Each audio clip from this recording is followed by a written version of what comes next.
Thank you for bringing the car in. Pleasure. No worries, still. So, first question, I guess, is why Porsche? All right, so going Is back, it your first Porsche? Yes. It is your first Porsche. Okay, Yes. so why Porsche? When I was a kid, always into art, and I ended up drawing.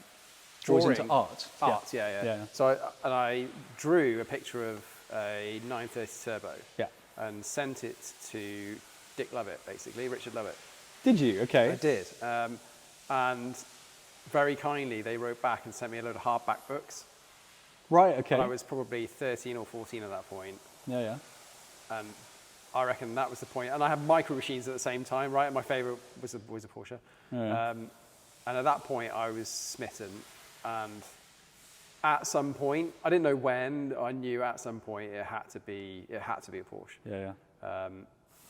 As I got older, I kind of went through different phases, and some of the stuff was Japanese, and then some French stuff, 205 GTIs, that sort of thing. Okay. Then VW, had a bike carbed 16 valve Corrado. Mm-hmm. And you can see kind of the progressions heading to the German Yeah. stuff. Worked for Lotus for a while. I had a Lotus Elise that I rebuilt from What the were you ground doing up. for Lotus? I worked as a service manager, effectively, so Okay. ran the service department. Cool. Joined the military, had a glut of boring cars when I was in the military, left the military, and I had to sell the Elise that I had at the time. There was a kind of cup recreation Elise, and I loved that thing, to buy a house. Promised myself immediately as soon as we got in the house, I was going car hunting again. Mm-hmm. And then I had kind of the criteria of, well, it has to be reliable because it's going to be my only car, right? Mm-hmm. And I wanted something, ideally, your collection is my dream, right? There's no way I was going to be able to do that as a daily. I knew that. So then it was like, well, what can I get? And So you were looking for a daily Porsche? Yeah, for sure. So I didn't want transactional. I knew ideally I had a 911, right? But that wasn't on the cards, I don't think, at that time. All the options I had. So what criteria did it have to have in order for it to be a daily for you? Controversially, didn't want bore scoring, so that wrote out a few cars. I think most people wouldn't want that, so it's not I didn't that want a 15 grand controversial. Partech bill 2 weeks into owning the car. Yeah, fair enough. Modern wasn't a thing, really. I would have happily, I kind of settled on a Cayman R, 987 Cayman R. Still, I think if you can get, not you, but if you're out there and you're looking for a Cayman, a peridot green, manual, bucketed Cayman R is a dream. Yeah, it's a brilliant car. For sure. It's great dimensions as well. Amazing, right? And again, the same, if you parked a Cayman R, a 987 generation car next to an air-cooled 911, they're not the same, but that's as close as you're going to get, right? Yeah, dimensionally, they're very good. I think a lot of people out there think that modern 911s have become so big that they're quite GT-ish, and actually the Cayman is the sweet spot. I reckon. Yeah. Like, I'm not going to. I'm sure there's going to be 911 owners screaming at the TV at the moment, but I don't. I do. That's what I think, and I settled on. I was struggling to find a Cayman R that I really wanted, and this popped up, and it was 13,000 miles, just touching 14,000 miles, out of a collection, dry stored. And I knew when I bought it, the likelihood is it was going to be a forever car. Mm-hmm. I might add to the collection, but ultimately, and I wanted the spec was probably the opposite of what a lot of other people were looking for. I did not care about plastic, not bothered about leather dashes. About plastic? Yeah, so plastic dashes. There are plastic dashes? Yeah, this is a plastic dash, right? Go. So it's a really, really, what most people consider ugly, I think it's absolutely fine. Hang on, if it's a plastic dash or a leather dash, it's not going to make much of a difference to the driving experience, is it? Exactly that, right? The important things for me were I wanted the best starting point I could. Yeah. So this had, the spec on this is sports chrono. Mm-hmm. So engine mounts adjustable. Yeah. PASM, so adjustable suspension. PTV, so limited slip diff. Mm-hmm. Manual car, obviously. With a few other bits and pieces, but ultimately the person that had spec'd the car, the only person that had this before me, I thought they'd done a great job. I, at that point, was pretty much convinced that this is a great starting point, but it's not what I would spec, right? There's things on the car now that weren't there when I bought the car. I can definitely see that. We'll definitely get into the qualifications for sure. sure. So we've got a manual car. So in your mind, daily driver, but manual was perfect for that? Yeah. Yeah? that's all I've driven is manual cars. Fair enough. My wife's got an automatic, and I'll drive that, and I mean, I can close my eyes and drive that car. Yeah. Again, for me, and this is, everyone's got to live their own life. One day I'll be forced into something completely automated. You'll have to drag me kicking and screaming to that point, right? Okay. For as long as I can stay in a manual car, I will stay in a manual car. Yeah. So manual was the absolute must-have of everything? It was non-negotiable. Non-negotiable. Yeah, absolutely non-negotiable. Okay. So this is a 981 generation, 2015 car, yeah? Yep. Okay, fantastic. And what is it an S? Is it GTS? What are we looking at? It's a base model car. So base model car. Yeah, 2.7. So you've got the 2.7 and the 3.4, and then the GTS is also a 3.4 with a different map, basically. So 6-cylinder, naturally aspirated 2.7. Yep. Yeah. Yeah. Lovely. Okay. So looking around the car, it's pretty clear there are a few things that aren't standard, which is definitely what caught my eye when you came in the other day. Cool. So is the car sitting a little bit lower, or is it just me? Yeah. PASM's lower anyway, 20 mil lower than the standard shock. And I've put KW height adjustable springs on the PASM shock. Great, so you still got the PASM ability? Still got PASM. I'm going to get a DSC controller with a custom map. But for now, that's not on there. But yeah, the springs. And the ride height, I wanted a slight rake. I didn't want it on the floor. Again, it's a usable car, right? I didn't want it just scraping along everywhere and being a nightmare. So, and I think, my personal view, I think it's nailed, right? No, I think you're absolutely right. I mean, you are a little bit biased, but of course. I totally agree with you. I think it's absolutely nailed. I think the stance is just right. It's not too low, it's not too high. It sits just right. The wheel and arch gap is good. And as you say, there's a nice rake there. I think rake is definitely worth having, especially when you think of these cars are, rear-engined, mid-engined. You've got most of the way on the back, so having a bit of a rake, I think, is a good thing, for sure. And so let's talk about the wheels, because have they been spaced out at all or pushed out? No, they're standard. Okay. That was the other thing I didn't particularly want. I didn't want spacers unless I had to. So the wheel and tyre package, I hadn't seen anyone else do it until this point. Someone may have. I hunted and looked all over the internet to see if they have, and they are Boxster spider wheels. It's a really nice design, really nice spoke design. It's clean, it's crisp, it's simple, not overly complicated.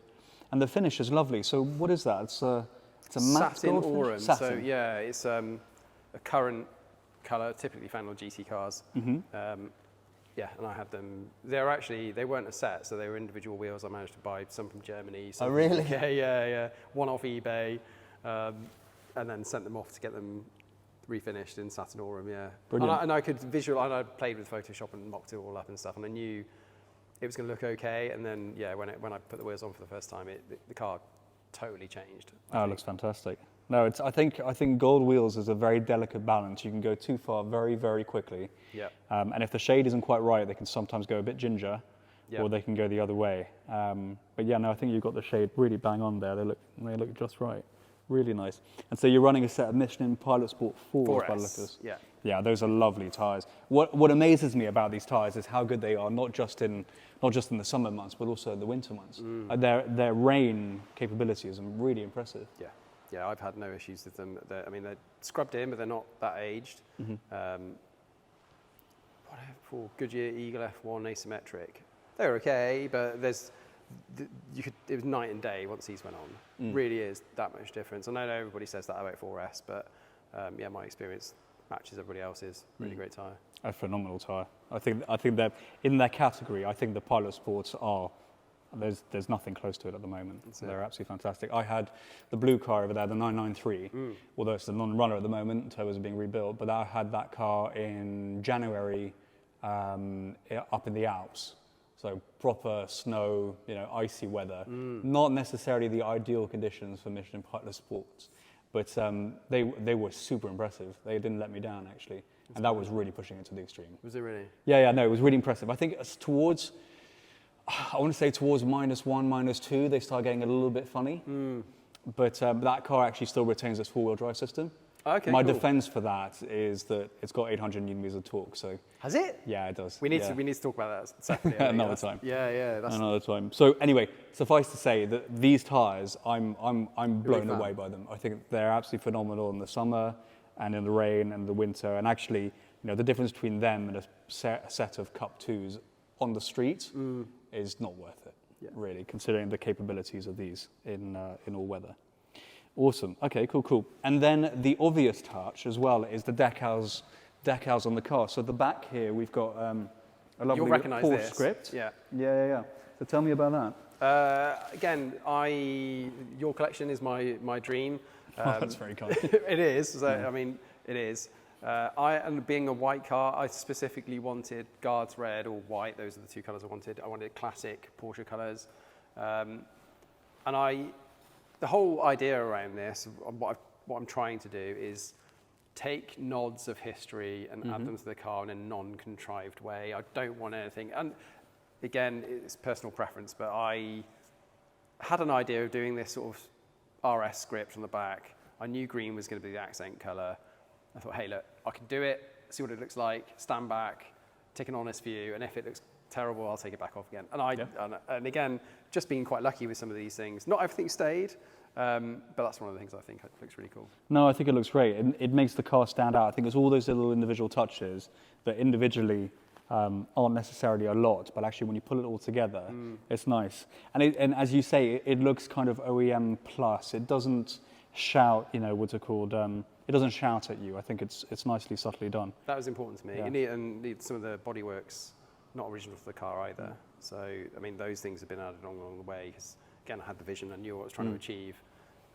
Okay, so talk me through that. What panels have you changed? So What's not original to the car? basically, at this point, the GTS hadn't been released. I don't think it had been released, but you could option the rear diffuser, the front bumper set, and a couple of other small pieces as a sport design option. And that's what I wanted, is this option set. So, and it gave me the opportunity to get rid of the number plate and have a stick-on number plate at the same time. But I just knew that this look was what I was going to try and aim for. There was a temptation to go GT4 because lots of people when they do sort of 981 builds, they tend to go for the GT4. It's not a GT4, right? I don't want to chase after something it's not. I'm not interested in that. But I just wanted to give it a bit of an edge. No, but it's got its own thing. I think if it was trying to do something else, then it's trying to do something else. Whereas this is very much its own car. Yeah. I think the choices you made have been very tasteful and very well considered. Thanks. Yeah. So talk me through that. That's which parts are the bits you've front added bumper is new. All the plastic trims that go with it. Yeah. The grille set I made myself and fitted. The headlight washers were chrome originally. The chrome doesn't really fit on this car other than the light cluster. So I bought the primed ones and had them painted at the same time. So that front bumper set, all the pieces that go with it are all kind of, Porsche parts. I've tried to use, and I will use, Porsche parts wherever possible. Or like KW for the suspension. It's a endorsed product by Porsche, so is it? Yeah. Okay, so I'll try and stick to that sort of stuff. Nice, really nice. And I like the number plate delete. That's quite a smart way of doing it. Yeah. If I could get away with no plate, I would. But do you know what? Okay, I think it's getting really geeky, but one thing you could do actually, you could almost get rid of the whites and just have the black numbers. Yeah. Because the bumper's white, isn't it? Yeah. So yeah. I don't know whether you get away with that. I think the whole thing with them is it's more about the font use and the spacing. Yes. Anyway. Okay, cool. Let's. So you were talking about the diffuser at the back here. Yeah, that's right. Yeah, so that's again, it's part of the same kit, I guess. Yeah. And it does absolutely nothing aerodynamically. Obviously, it's just a showpiece, but again, it ties in with the front. So it doesn't go all the way underneath the car. No. Yeah. The most of it it's looks flat really underneath, smart. but it just it's a visual thing rather than a functional thing. Again, it looks so OEM. It really does. Yeah. And the spoiler is a Boxster Spider spoiler. That's lovely. That's a really nice touch. That. Again, I like that. I mean, it's an obvious nod to a ducktail from a air-cooled car, but And I suppose because you've got that splitter, which is a little bit bigger, it probably levels it out quite nicely with the ductile. I'd love to think so. Yeah. It's not been in a wind tunnel, so I don't know, but yeah. So there's that. As long as you're smiling while behind the wheel, then you know it's working, right? Exactly. That's yeah. it. Yeah. Okay, cool. Should we have a little look inside? Because I know there are a few little tweaks in here as well. Yeah, starting to move on to the interior now. Yeah. I really wanted the exterior completed before I started working on the interior. Yeah. So far, the white trim that you see around the dash, that was a silver colour originally, and I've changed that all to, again, factory parts, Nice. to white to match So the did car. you take the original parts off and paint them, or did you buy? Bought brand new. Brand new you white. You could option. Brilliant. You could spec when you bought the car originally. You could option exterior colour on the interior trim parts. Nice. So that was really important to me. And so is that down the center console as well? Because that's white Yep. as well. Yeah, that's right. So you had that bit done as well Yeah. as these bits. Yeah, really smart. It kind of ties in the outside to the inside of the car really well. And that's Yeah. what, I wanted to, and you'll notice with the door cards, they're off a GT4. They're the most recent edition, actually. So I wanted to start bringing some Alcantara into the car because I've got plans for the seats and the steering wheel.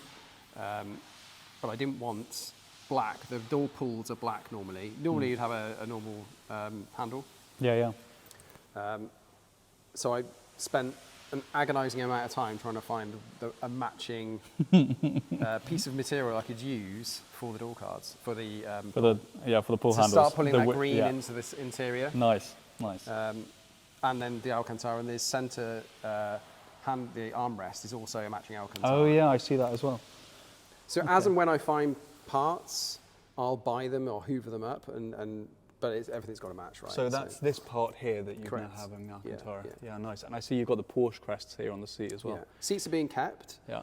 Centres are going to be done in a sort of 964 RS style, so they'll have the tricolour basically. Tricolour, yeah, okay. But with the green and grey rather than, so the grey will be the matching grey, and the green and a lighter green again.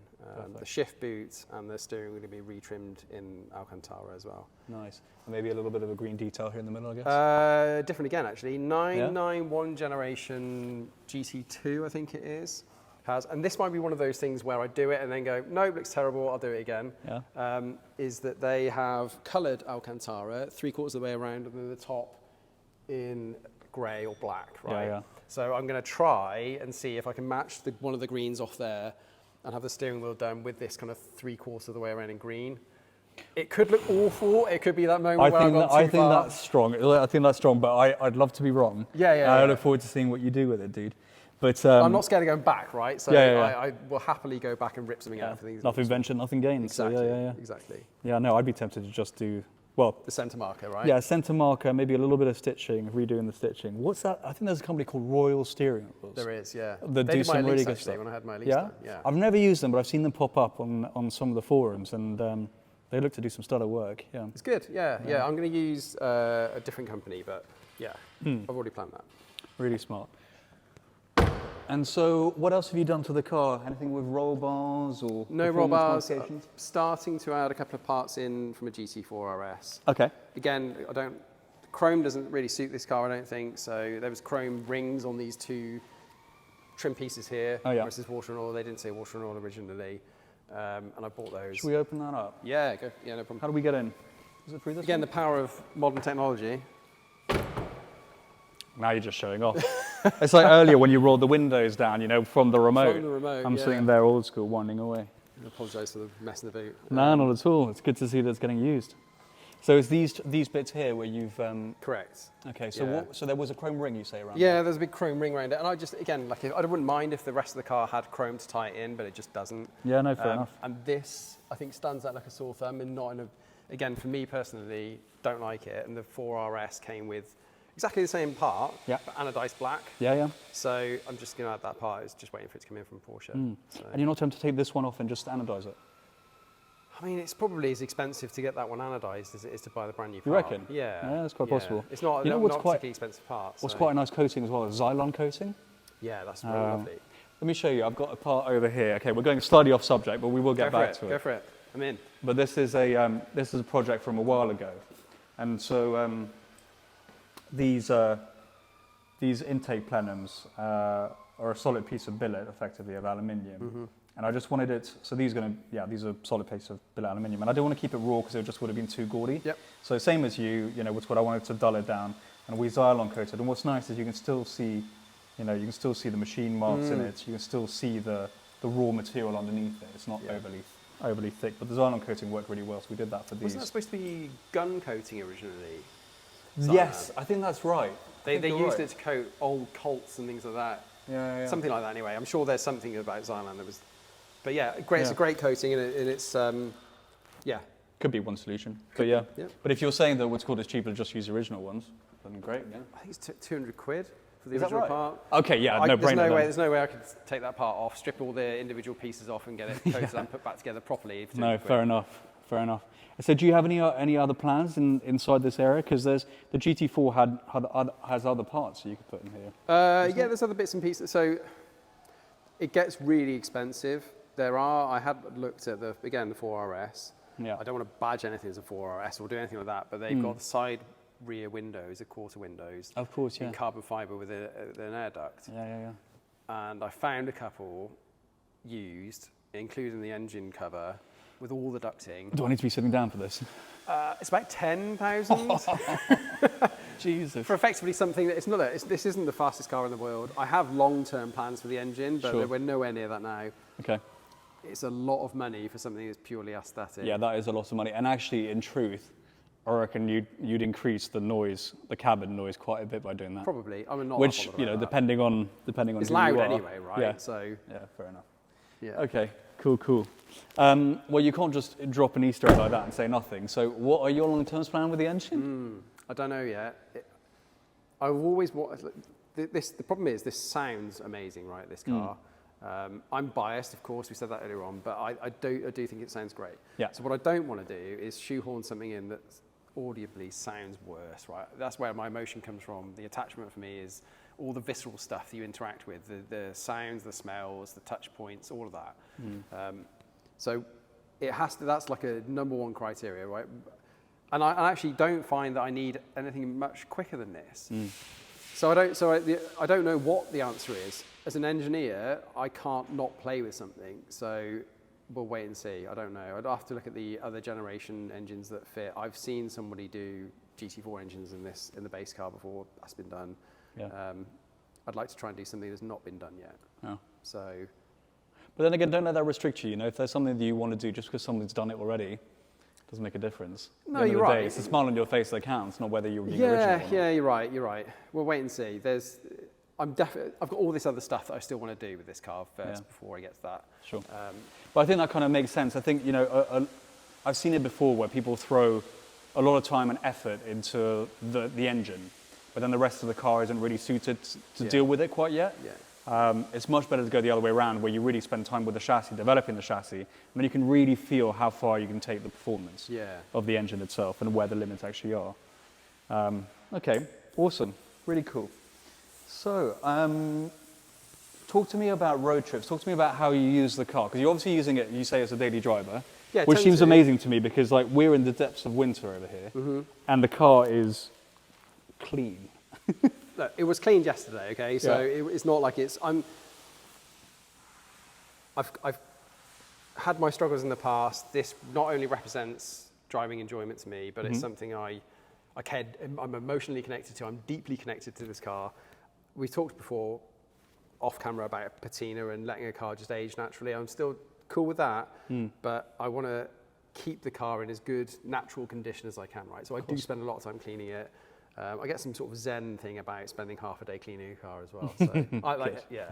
So I put effort and time into it, but it gets driven, it's... well, obviously it does. You're using it daily. It's definitely getting driven. Yeah, and I'm off to the Alps in it later in this year, so... Well, I've got nothing but respect for you looking after and maintaining it as well as you do, because quite honestly, I'm terrible at that. There are some times when I'll park up a car. Like, for example, Olive at the time, I came back from a European tour where we covered 2,500 miles. The car was absolutely disgusting. I parked it up and left it there for about 2.5 months before I looked at it and decided to actually clean it because it was so bad. So I can be quite neglectful when it comes I've got one car to washing cars. So. Washing cars. Cool. So what kind of road trips have you done with the car? The day I got it, I went to Brooklands, took a picture on the bank. Mostly UK stuff. I haven't been abroad in it yet. That's why I'm really keen to do that. Yeah. I've been to as many shows and met as many people as I can. Right. The community is amazing. I have to say that everybody I've met in Porsche that's just been super kind and kind of shared their stories with me and looked at their collections and I get a lot from that. So I love Bicester, right? So the heritage anything at Heritage I'm in, don't just sign me up. Goodwood, I'm so close to Goodwood anyway that it's a stone's throw. So at the moment it's mainly getting out and driving. I'm sure you have a set of routes locally that you can do in X. I've got 2 hours, right, I'm going to do that route. I've got an hour, I'm going to do that route. I've got 15 minutes, I'm going to go and do that route. I do a lot of that, but otherwise, yeah, it's events, shows, and less. I'm not interested in doing track driving particularly. It's more about the scene, meeting people, and then hopefully this road trip will reignite my fire, because it's been 10 years since I went to the Nürburgring, and that was my last big road trip. So is that the plan? No, I'm just going to skip the ring this time. I want to do the Côte d'Azur. Okay. So I really want to do that, watching the flickers of water, the light on the water, and sat there with a coffee, watching the world go by with it. Brilliant. Well, it sounds phenomenal. I mean, great car to do the trip in, for sure. So what's the best road trip you've done with the car so far, do you think? I think it's just the sum of all the parts. I don't think there's not a single road trip I could put my finger on. I think it's just the enjoyment. And I think I get as much enjoyment I'm one of those really boring people that will sit in the garage tinkering around, and I'll spend the whole day in there. So road trips are great.